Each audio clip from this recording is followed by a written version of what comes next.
What's up? My name is Bree. Welcome to Bree the Womanican. If you have been following my channel, or if you saw my most recent video, then you would know that I recently got fired. Not laid off, not severanced, fired with a big fat F. Obviously, there have been some emotional components that went along with me being fired. And I wanted to talk about one component in particular today called emotional exhaustion. So what is emotional exhaustion? Well, because I got my handy dandy notebook over here. Emotional exhaustion is a state of feeling emotionally overextended and depleted of mental resources, can be caused by excessive stress from work, personal life, trauma, etc. Leaves you feeling mentally and physically drained, but you may still be motivated. So it's slightly different from burnout. Burnout is more of the overarching and comprehensive state of mental, emotional, and physical depletion from chronic stress. And it can encompass emotional exhaustion as a component along with depersonalization and reduced personal accomplishment. So these are all part of the burnout umbrella. But specifically, I wanted to talk about emotional exhaustion because that's what I've been feeling very strongly lately. Emotional exhaustion is one of the main catalysts,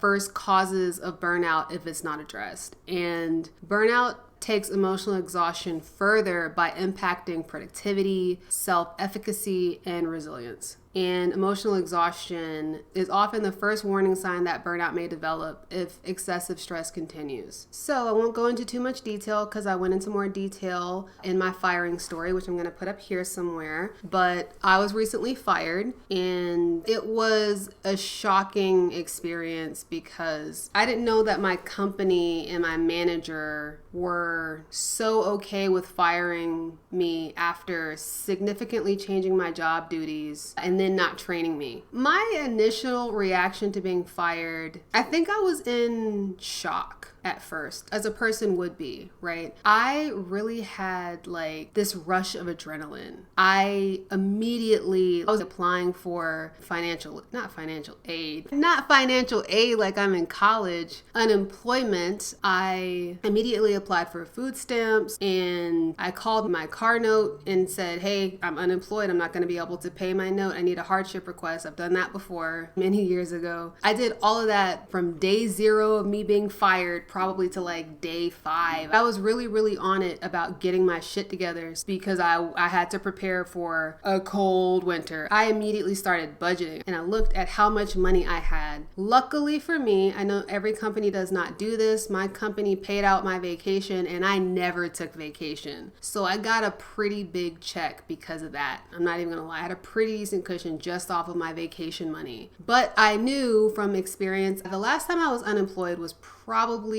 7 years ago, I think. I knew that you could not rely on anything, and the faster I could stop money coming out, the better. So I canceled subscriptions that I wasn't using. At first, I didn't know if I wanted to actually do all this stuff because I had so much energy and I felt like I'm not being balanced. I feel like I'm doing too much of this and not enough of this other stuff. I was worried that I was spending too much of my energy trying to get everything done at once. But then I realized that there's going to come a time where I'm not going to want to do any of this. I don't know when it's going to hit me, but there's going to come a time when I'm going to have a crash and I'm not going to want to do any of this. And I'm going to be glad that all this stuff is in motion because a lot of that stuff, food stamps, unemployment, you don't even get those things immediately. Eventually, I did crash. So as for coping strategies, I don't want to say it's coping. I wasn't coping with my emotional exhaustion. Coping kind of has a weird connotation to it that feels, I don't know, inappropriate in this sense. I felt like I was managing it. I had to predict when emotional exhaustion was going to hit based off of certain activities that I knew were going to be happening now that I was terminated, and I had to plan for those things. So the very first thing that I knew that I was going to need was social support. I did something that a lot of people are not willing to do after they get fired. I put that shit on social media and I told everybody who regularly watched my story because I knew myself and I knew that I was going to need support. I knew that I was going to need people supporting me, caring for me, offering support in any way they can. I'm really glad I did that. I had a lot of great people checking in on me and saying, hey, are you okay? Do you need anything? And I needed that. And that is not for everybody.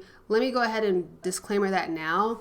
The strategies that I use to manage my emotional exhaustion are not the same for you. Find your strategies that work for you. I can tell you exactly the basis of everything. I get emotional fulfillment from my community. So when it came to my job, it was really frustrating because there was no community. Our team was not unified. But when it came to me being let go, I knew that I was going to need as much support from my homies as possible. And I needed people to know without me having to tell them every single time. I didn't want to keep having to be like, oh, I got fired. How's your job? Oh, I got fired. Just didn't want to have to do that. That was going to burn me out to have to keep rehashing it every single time. But people were very supportive. People were offering what they could. They were like, can I buy you a drink? I had a friend that gave me a free Home Chef box. I had some other friends who was moving who had bought all this food, and they were like, hey, I thought of you and I thought that you might be able to use this. I bought all this food and I didn't realize I was moving. Do you want it? And I definitely took that shit. Okay. I just had some tocino pork that she had bought today and it was delicious. Okay. But that's why I told people, because that's what I needed. If you're a person that is not like that, then don't do that. Once I had that crash, which I knew was coming, I just sat in it. I didn't try to fight it. I didn't try to talk myself out of it. I didn't try to continue to be productive. I was just like, I'm depressed and it's completely okay that I'm depressed. And that was another thing too, was showing myself a lot of self-compassion. I did have a lot of conversations with myself about like, did I deserve to get fired? Was there anything I could have done differently? And you're definitely going to have those thoughts. I definitely had those thoughts. And it took a lot of walks at the park and a lot of conversations with myself. I'm a very introspective person naturally. So it was a lot of talking and conversations with myself for me to finally just feel like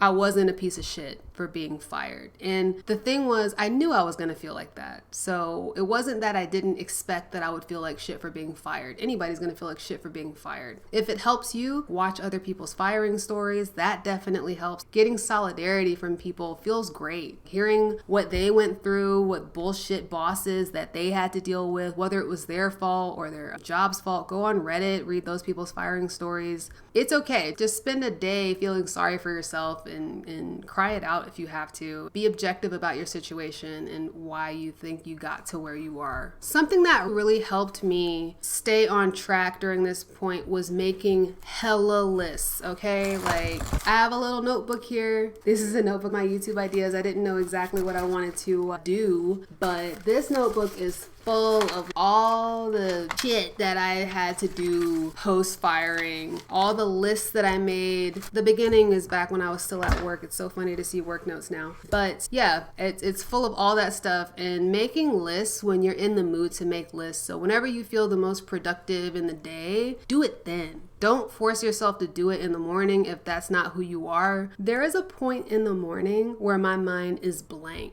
I'm aware that I'm awake and my day has started and it's time for me to do the next thing, and there's a million things that I could be doing. Let's read you from my list that I had for today. Walk dog, clean dog fountain, check litter box, repot plants, find pots for other plants, certify for unemployment, check Department of Labor status, get gas, wash blanket, put away dog toys. It's a lot of shit on here. That's not even all of it. But all I did was literally, it could be the stupid, whatever it is. It doesn't have to be productive. Put everything on this list, because what happens is when you start writing stuff and checking stuff off, you're going to start feeling accomplished, like, oh, I did something. Even if it's stuff that you're already going to do, make bed, brush teeth, things like that really help also to just rebuild your self-worth and make you feel like you're accomplishing things even though you don't have a job. So this is gonna sound really lame, and I hate when people bring this up too, but another great strategy for managing emotional exhaustion is exercise, bitch. Like, exercise works. It does. Not only do you get these endorphins released, but also When you exercise, there's this feeling that you did something hard. I do Chloe Ting workouts. They're like 20 to 40 minutes. They don't take long at all, and you feel good. So some unhelpful strategies when it comes to managing emotional exhaustion, isolating yourself and cutting yourself off from people. Number one, you don't want to cut yourself off from your support group. If you need to take time to yourself, definitely voice that and communicate that to the people that care about you, because I've been the person on the other side where I had a friend that was going through something I didn't know, and they just stopped talking to me out of the blue, and I thought it was completely disrespectful to the friendship, and clearly that person put their own emotional needs above mine, because now my feelings are getting hurt. And even though we eventually came back together and we talked about it, I'm like, well shit, you didn't talk to me for 2 months. I didn't know what was going on, and you had me in an emotional tizzy for 2 months. And that friend thought that that was okay. Apparently that friend had learned some toxic self-care strategies. I think that they wanted to set boundaries, and part of their boundaries was being ghost in the friendship whenever they felt like it. And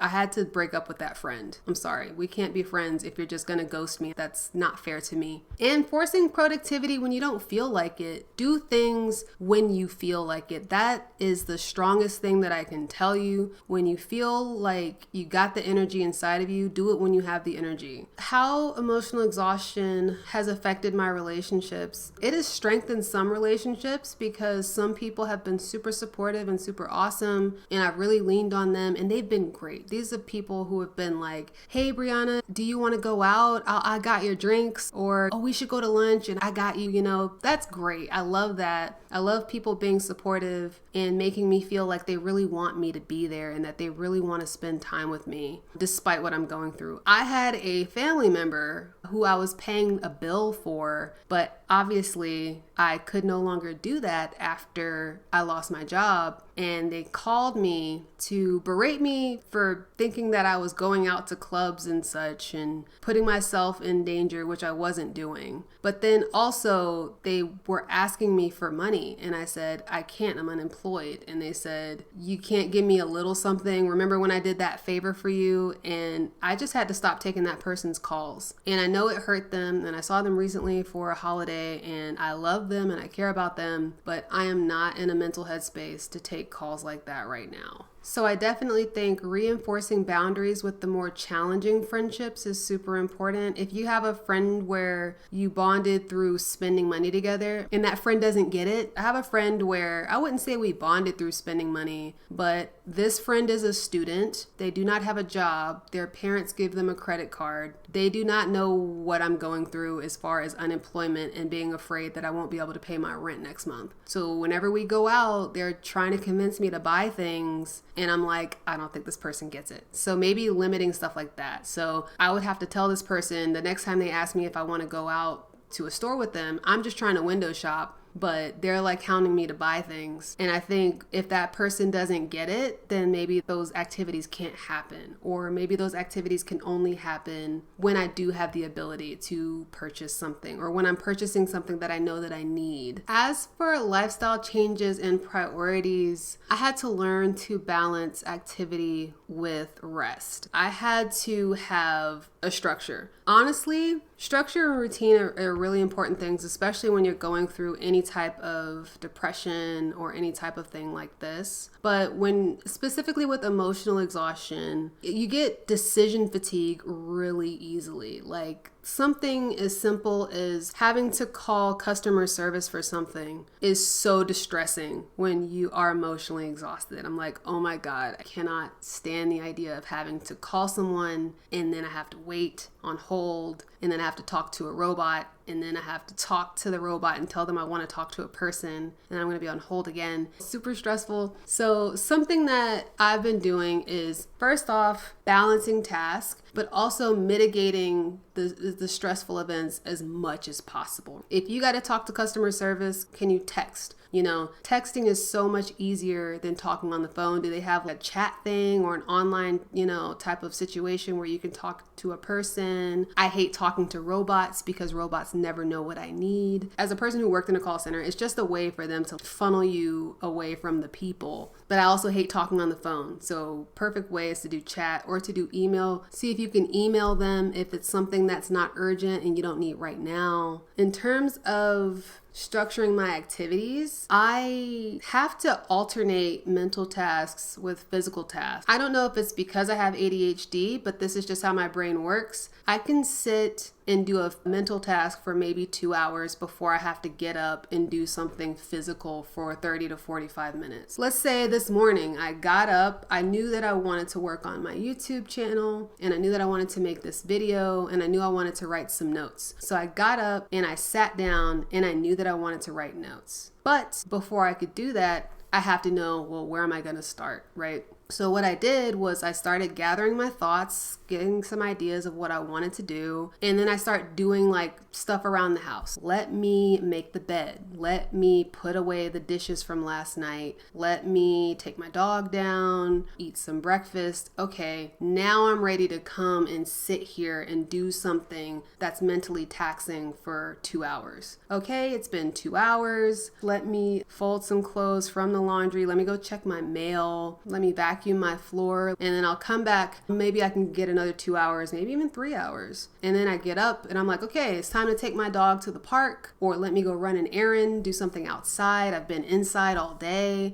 Basically something like that. I have to balance mental and physical tasks so that one or the other doesn't become too draining. That's how my mind works. I don't know how your mind works, but that works for me. Also, I have to incorporate joyful activities. I have to. I'm not one of those people who has to force themselves to have fun. It's actually pretty innate to me. I have a friend that really struggles with just relaxing. They're a student and they really struggle with just relaxing. When I say relaxing, I mean activities that you do to stay sane. What gets you back to normal? If you were frazzled, what's going to get you back to the homeostasis of some sorts? And to me, those are activities like walking in the park with my dog, reading, writing, taking baths. What is it called when you freaking do plant stuff? Is that horticulture? Those are things that bring me back into myself, into feeling sane. Those are things that I have to do. I think the most important thing that I do though is I listen to my body's cues. I don't have a timer. The Pomodoro technique doesn't work for me, but you have to become really attuned to it, because sometimes just because you've been doing something a long time, it's really easy to just keep doing that thing. Whether you're a person who can easily overwork or you could over relax, it's very easy to just keep sitting and doing that thing. If you have access to a therapist and that's something that you're interested in, I personally did not care for having a therapist. I'm a really introspective person anyway, and having a therapist was kind of like having somebody parrot my own thoughts right back at me.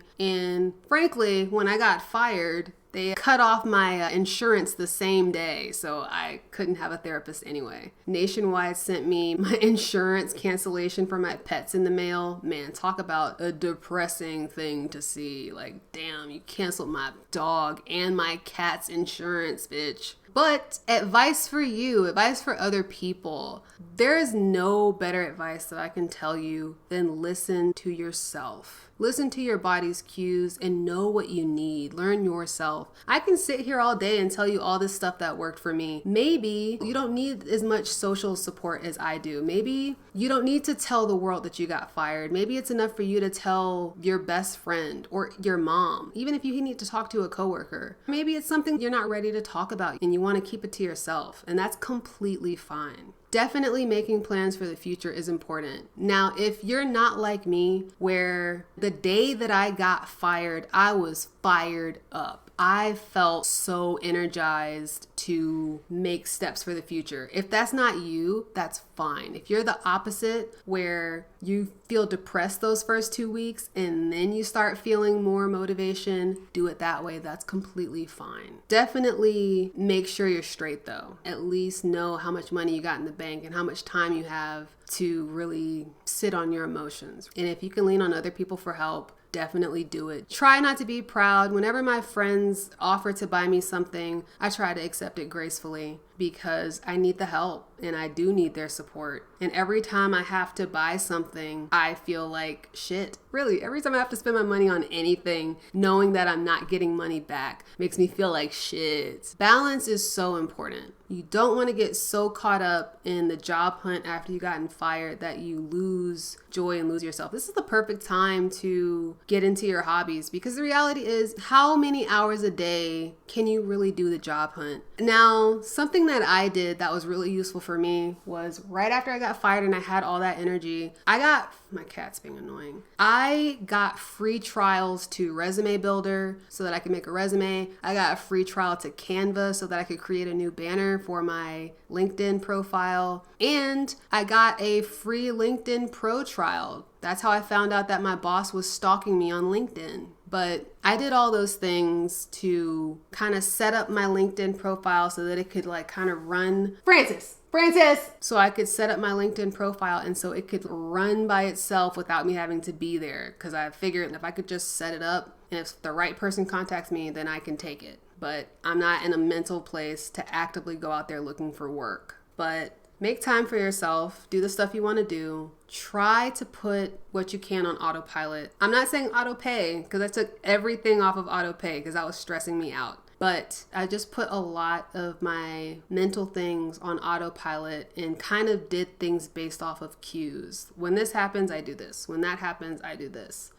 And like even when it comes to recording, like I only record at night. That means during the day, I cannot record. It's just one of those weird cues that puts me in this feeling of having to do it when it can be done. The most important thing, obviously, is you want to practice self-compassion. As lame and corny as that sounds, everybody gets fired, bitch. Everybody. It happens to everybody. This is not the first time I've been fired. I will say I've only been fired twice, and both times were not my fault, okay? But it happens to everybody. It happens to so many people. That's why I'm like, go online, find solidarity. You're not the only person. Obviously, your worth is not based on a job. It's very likely that you were not compatible with that job, or that job just sucked. Maybe the company sucked. Maybe you had a shitty boss like I did who didn't care about you or what happened to you if you were to get fired. Really learn, was it you? Were you the problem? How are you going to fix that? Was the company the problem? How are you going to find a company that's not the problem? You got to be patient with the journey, and it's not a solo journey. A lot of people are on that journey with you. I'm on that journey with you. If you can afford it, set aside some time for you to really figure your shit out. Because you don't want to go into another situation having the same issue. Or maybe you already know. Maybe you knew before you got fired. That's pretty much the end of my video. I just wanted to share my experiences with you, and I'm sure you can relate. I'm sure everybody's experienced emotional exhaustion at some point in their lives and has had to figure that shit out, just like I'm having to do right now. So let me know what your thoughts are in the comments below. Definitely want to know how you are managing your emotional exhaustion, or how you've managed it before. Because I really want to know, like, if you like fishing,